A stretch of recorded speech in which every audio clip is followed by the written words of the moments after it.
Hello everyone, this is Jyotish and we are watching learn with Jyotish. आज हम बात करने वाले हैं मॉलिक्यूलर फार्मूला। ठीक है, हम लोग सीखते हैं मॉलिक्यूलर फार्मूला होता कैसे है। याद तो सब लोग कर लेता है कि मॉलिक्यूलर फार्मूला सोडियम क्लोराइड का NaCl, वाटर का H2O। हम लोग सीखते हैं कि आज NaCl बनता कैसे है। ठीक है, तो हम लोग सीखेंगे क्या, मॉलिक्यूलर फार्मूला। ठीक है, ये सीखेंगे ये बनता कैसे है।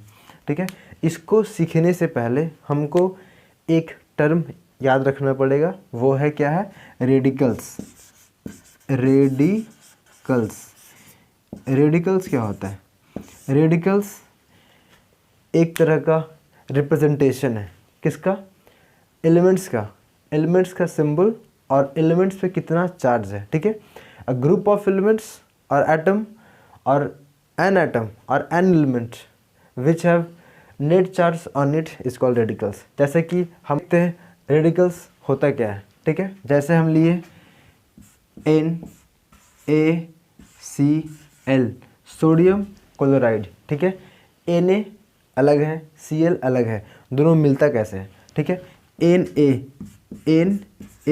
प्लस एक रेडिकल्स है जो कि पॉजिटिव रेडिकल्स है, जिसको हम लोग बेसिक रेडिकल्स भी बोलते हैं। ठीक है, अब आते हैं Cl पे। Cl क्या है? Cl एक नेगेटिव रेडिकल्स है। ठीक है, इसको हम लोग एसिडिक रेडिकल्स भी बोलते हैं। मतलब कि मॉलिक्यूलर फार्मूला पढ़ने के लिए पहले हमको रेडिकल्स सीखना पड़ेगा। ठीक है, रेडिकल्स दो तरह के होते हैं, एक होते हैं पॉजिटिव रेडिकल्स जिसको हम लोग बोलते हैं बेसिक रेडिकल्स। ठीक है, एक होता है नेगेटिव रेडिकल्स जिसको हम लोग बोलते हैं एसिडिक रेडिकल्स। ठीक है, तो हमारे पास रेडिकल्स दो तरह के, एक पॉजिटिव जिसको हम लोग बेसिक बोलते हैं, एक नेगेटिव जिसको हम लोग एसिडिक बोलते हैं।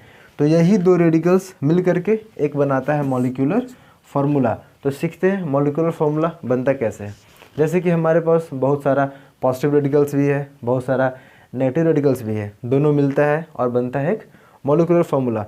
तो हमको मॉलिक्यूलर फार्मूला बनाने के लिए पहले हमको सारे पॉजिटिव रेडिकल्स को याद करना पड़ेगा, नेगेटिव को याद करना पड़ेगा।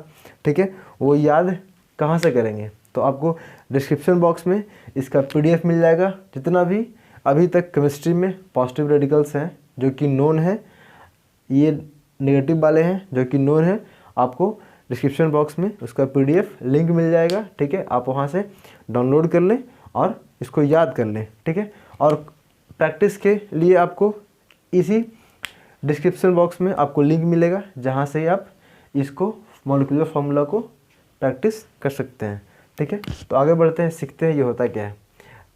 हाँ, तो पहले हम एग्जाम्पल करने से पहले एक चीज़ और समझते हैं। ठीक, इस पे पॉजिटिव चार्ज है +1 चार्ज है, इस पे नेगेटिव है -1 है। ठीक है, जो चार्ज होता है जिस एलिमेंट का उसका उतना ही वैलेंसी होता है। हम लोग PDF में क्या देखेंगे कि रेडिकल्स दिया हुआ है, उसका सिंबल दिया हुआ है, अब बगल में उसका वैलेंसी दिया हुआ है। वैलेंसी क्या होता है? वैलेंसी होता है रेडिकल्स पे कितना चार्ज है।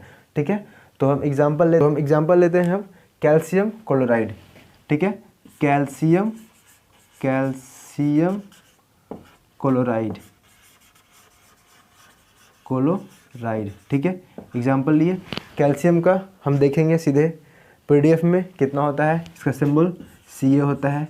इस पे चार्ज कितना है, कैल्शियम पे चार्ज कितना है, 2 होता है। ठीक है, क्लोराइड सिंबल क्या है, Cl है, चार्ज कितना है 1। चार्ज क्या हुआ, वैलेंसी हुआ। इस पे चार्ज कितना है 1 है, लेकिन नेगेटिव चार्ज है। इस पे क्या है, प्लस है, लेकिन 2 चार्ज है। ठीक है, मतलब वैलेंसी 2 है। हम करते क्या है, इसका वैलेंसी इसके पास और इसका वैलेंसी इसके पास, मतलब कि क्या हुआ कि Ca 1 वैलेंसी आया तो Ca का Ca रह गया। अब Cl के पास 2 वैलेंसी हो गया, क्योंकि Ca का कैल्शियम का वैलेंसी इसके पास आ गया और इसका वैलेंसी इसके पास आ गया। ठीक है, तो Ca के पास वैलेंसी आया क्लोराइड का, तो Ca तो 1 बन गया जो कि 2 था। अब 2 इसका वैलेंसी आ गया Cl पे, तो Cl पे 2 वैलेंसी आ गया, तो ये बन गया कैल्शियम क्लोराइड। इसमें कुछ भी नहीं करना होता है, बस करना ये होता है कि दोनों का सिंबल लिख लो, जो कि आपको PDF में मिल जाएगा, इसका वैलेंसी भी मिल जाएगा। ठीक है, ये हुआ पॉजिटिव रेडिकल्स, ये हुआ नेगेटिव रेडिकल्स, आपको दोनों का टेबल मिल जाएगा PDF लिंक में। आपको बस उसका सिंबल देखना है, वैलेंसी देखना है, वैलेंसी उसके नीचे लिखना है और बस वैलेंसी को इंटरचेंज कर देना है। पॉजिटिव वाला वैलेंसी लेगा नेगेटिव वाला और नेगेटिव लेगा पॉजिटिव वाला, ठीक है, बस यही करना है। और आगे देखते हैं एक और एग्जाम्पल जो है मैग्नीशियम सल्फेट। मैग्नीशियम का सिंबल Mg, ठीक है, PDF में देख लेना Mg। सल्फेट SO4, ठीक है, इसका वैलेंसी 2, मैग्नीशियम का वैलेंसी 2, ठीक है, लेकिन ये वाला प्लस चार्ज, ये वाला माइनस चार्ज, करना कुछ नहीं है। इसका वैलेंसी इसके पास, इसका वैलेंसी इसके पास, तो क्या हो गया, हम यहाँ आते हैं तो हो गया Mg2SO4 का होल 2, ठीक है। तो क्या बन के आया, इसका वैलेंसी इसके पास, इसका वैलेंसी इसके पास, Mg2 प्लस SO4 का होल 2। हम लोग SO4 एक ही रेडिकल्स है, इसका ना वैलेंसी 2 होगा, इसीलिए हम लोग इसको होल में करके 2 कर दिए, ठीक है। अब यहाँ पे हम एक और चीज़ नया सीखते हैं। नया क्या सीखते हैं, जैसे कि दोनों में तो वैलेंसी सेम ही है, तो क्यों ना हम दोनों को कॉमन लेके हटा देते हैं। तो यहाँ क्या बचता है, सिर्फ MgSO4, ये हुआ मैग्नीशियम सल्फेट का फॉर्मूला, ठीक है। इसी तरह से हम लोग और भी बहुत सारे हमारे पास रेडिकल्स होते हैं, जैसे में अमोनियम है, अमोनियम क्लोराइड बन सकता है, अमोनियम सल्फेट बन सकता है। वैसे ही हम लोग बहुत सारे प्रैक्टिस के तौर पे हम लोग मतलब PDF से रेडिकल्स लेंगे, पॉजिटिव नेगेटिव, और सिंबल को इंटरचेंज करेंगे। अब हम यहाँ पे कुछ इंपॉर्टेंट रेडिकल्स जो कि पॉजिटिव रेडिकल्स हैं जो कि डिस्कस करने वाले हैं। हाँ, तो हम लोग डिस्कस करने वाले हैं कुछ इंपॉर्टेंट पॉजिटिव रेडिकल्स जो कि अक्सर बच्चों को प्रॉब्लम होता है। Cuprous, cupric, ferrous, ferric, mercurous, mercuric, stannous, stannic, plumbous और प्लम्बिक, ठीक है। हम लोग ये 10 पॉजिटिव रेडिकल्स को डिस्कस करने वाले हैं, ठीक है। जैसे कि क्यूप्रस को हम लोग कॉपर 1 बोलते हैं, ठीक है। ये अब बहुत रेयर केस में बुक में मिलता है, अब हर जगह मिलता है क्यूप्रस, ठीक है। अब आता है क्यूप्रिक, हम लोग कॉपर 2 बोलते हैं, ठीक है। ये भी बहुत रेयर केस में मिलता है, कॉपर 2 हमको दिखने को क्यूप्रिक ही मिलता है। अब आता है फेरस, ये बहुत कम देखने को मिलता है, आयरन 2 देखने को मिलता है फेरस, ठीक है। वैसे ही आयरन 3 बहुत कम देखने को मिलता है। अब आता है फेरिक, आयरन 3 को फेरिक बोलते हैं। फेरस मर्क्यूरी 1, फेरिक मर्करी 2, ठीक है। स्टेनस टीन 1, स्टेनिक टीन 4, ठीक है। Stannous tin 2, stannic tin 4, plumbous tin 2 lead 2 और प्लम्बिक लीड 4, ठीक है। ये होता है कुछ इंपॉर्टेंट पॉजिटिव रेडिकल्स। इसका सिंबल Cu। डिफरेंस कहाँ होगा, जैसे ये कॉपर 1 है तो इसका वैलेंसी 1 ही होगा, ठीक है। कॉपर 2 है, वैलेंसी 2 होगा, ठीक है। फेरस 2 है तो फिर यहाँ पे वैलेंसी 2 होगा। फेरिक 3 है, आयरन 3 है तो वैलेंसी 3 होगा, ठीक है।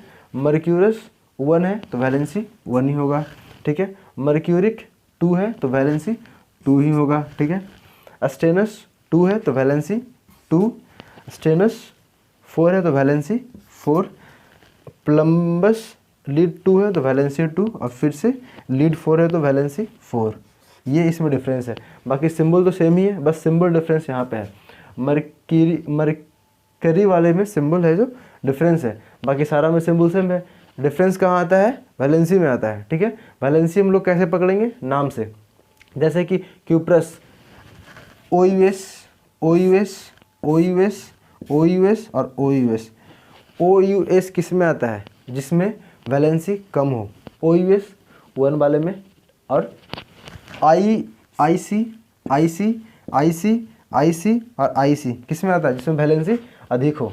जैसे हम लोग देखते हैं कॉपर में OUS वैलेंसी 1, क्यूप्रिक में IC आया वैलेंसी 2, फेरस में OUS वैलेंसी 2 और फेरिक में IC आया वैलेंसी 3, ठीक है। मतलब कि हम लोग सब में ऐसी वैलेंसी कैसे चेक करेंगे कि जिसमें OUS आता है वो कम वाला वैलेंसी होता है, जिसमें IC आता है वो अधिक वाला वैलेंसी होता है, ठीक है। तो हम यहाँ पे ये हुआ कुछ पॉजिटिव रेडिकल्स।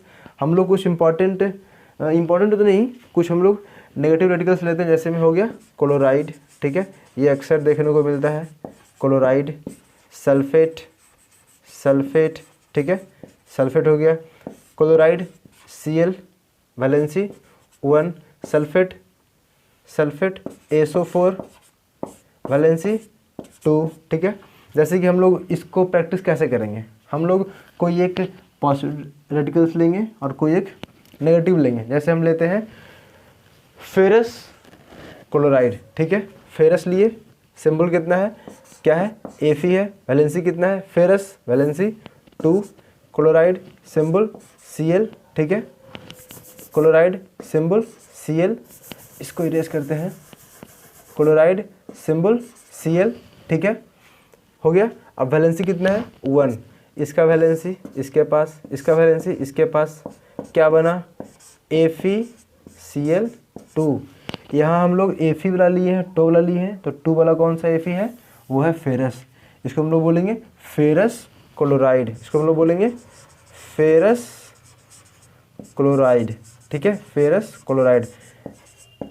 ऐसे ही हम लोग कोई एक पॉजिटिव लेंगे, कोई एक नेगेटिव लेंगे, जो कि आपको PDF के लिंक के रूप में आपको डाउनलोड कर लेना है उसको, और एक पॉजिटिव एक नेगेटिव लेकर के बस वैलेंसी को एक्सचेंज कर लेना है, इंटरचेंज कर लेना है, और एक नया फॉर्मूला बन जाएगा, ठीक है। इसको हम जितना प्रैक्टिस करेंगे उतना मेरा होता जाएगा, ठीक है, आपका होता जाएगा। इसीलिए इसको जितना हो सके आप फ्री टाइम में प्रैक्टिस कीजिए, देख के ही कीजिए, कोई 2 लीजिए, एक पॉजिटिव एक नेगेटिव, एक पॉजिटिव एक नेगेटिव, और वैलेंसीज को एक्सचेंज कर दीजिए, फार्मूला बन के तैयार। बस इतना ही सिंपल था मॉलिक्यूलर फार्मूला को बनाना। इसमें रेडिकल्स का बहुत बड़ा महत्व है, उसके इम्पॉर्टेंट है, उसके फॉर्म, उसके सिम्बल्स को, उसके वैलेंसीज को याद रखना है। वो याद कैसे होगा, हम लोग याद करने बैठेंगे नहीं, वो खुद ब खुद हम जब हम प्रैक्टिस करेंगे, एग्जाम्पल लेंगे, ठीक है, एक नेगेटिव एक पॉजिटिव, एक नेगेटिव एक पॉजिटिव, एक पॉजिटिव एक नेगेटिव, ऐसे ले करके हम लोग एग्जाम्पल के रूप में उसको सॉल्व करेंगे। आपको एग्जाम्पल के रूप में सॉल्व करने के लिए बहुत सारा क्वेश्चन आपको PDF में मिल जाएगा, जो कि डिस्क्रिप्शन में होगा, ठीक है। तो बस इस वीडियो को यहीं पे ख़त्म करते हैं। अगर ये वीडियो आपको अच्छा लगा हो तो प्लीज़ लाइक कर दें, ठीक है। अगर आपको ऐसे ही वीडियो देखना है तो मेरे चैनल को सब्सक्राइब कर लें और नोटिफिकेशन बेल को दबा दें। हम आपके लिए ऐसे ही इंपॉर्टेंट वीडियोज़ लाते रहते हैं।